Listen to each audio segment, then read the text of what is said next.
Ili usipitwe na matukio mbalimbali na uwe wa kwanza kutazama video zetu, tafadhali bonyeza neno subscribe hapo chini ya video hii, kisha bonyeza alama ya kengele itakayotokea. Asante. Mitandao imechafuka siku leo. Habari ya moto ni kuhusiana na Zuchu pamoja na mrembo Rita. Hawa watu wawili tunalijua sakata lao, namna ambavyo Rita ameshamchokoza sana, ameshamchokonoa sana Zuchu kwenye mitandao ya kijamii, lakini pia mara nyingi sana Rita amekuwa akilitaja jina la Zuchu, lakini Zuchu ameamua kukaa kimya.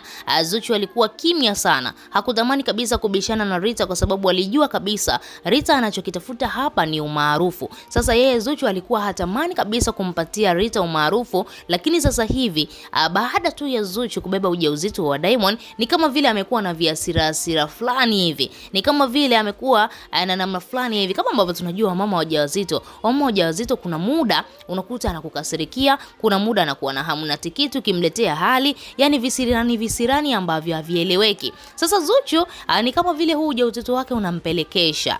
Baada tu ya kuona lile sakata limekaa kimya na Rita ameamua kukaa kimya, akaamua kumuibukia. Amechukua simu ya Diamond, akaamua kumpigia Rita, na baada ya kumpigia alimpigia video call, ili mradi tu amuoneshe Rita kwamba mimi nipo na mwanaume wako, mimi nimelala na mwanaume wako, jambo ambalo likawa limemkasirisha sana Rita. Rita aliweza kuiona ile video call na akaipokea. Baada ya kuipokea, hiyo video imesambaa sana mitandaoni, tumeweza kuiona.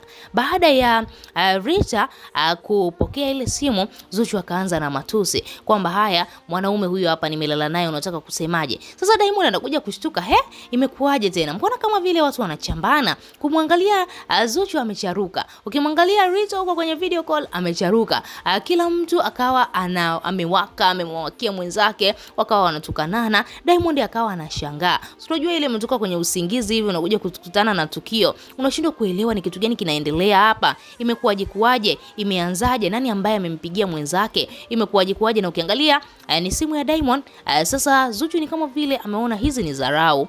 Rita mara nyingi sana amekuwa akitumia jina langu bila ruksa yangu, ili mradi tu apate umaarufu, akaamua kumpigia, kumuonesha wazi kwamba mimi ni mke halali, mimi nimeolewa na Diamond, lakini pia mimi ni mwanamke ambaye najiheshimu, mpaka imefikia hatua nimefunga ndoa na Diamond. Basi unatakiwa kuelewa kwamba msanii Diamond Platnumz ananipenda mimi na wala sio wewe. Lakini ni kawaida, wanaume wengi unakuta wanaoa wanawake wanaowapenda, wanawake wenye heshima na adabu, wanawake wanajua kupika, lakini baadaye unakuta mwanaume anaenda sasa huko nje anachukua mwanamke wa kawaida, mwanamke ambaye hajui kupika, mwanamke ambaye anajua tu mapenzi. Hicho ndio kitu ambacho wanaume wana hicho kipaji. Yani anaweza akawa mwanamke ana kila sifa, lakini baadaye akaenda huko nje akakutana tu na mwanamke ambaye mwenye shepo, basi akapita naye, roho yake inasuzika. Hicho ni kitu cha kawaida kwa mwanaume. Sasa ndicho kitu ambacho Zuchu alikuwa anamwambia Rita, huyu ni mume wangu, amekuja kwako, amekuchezea, amekuacha.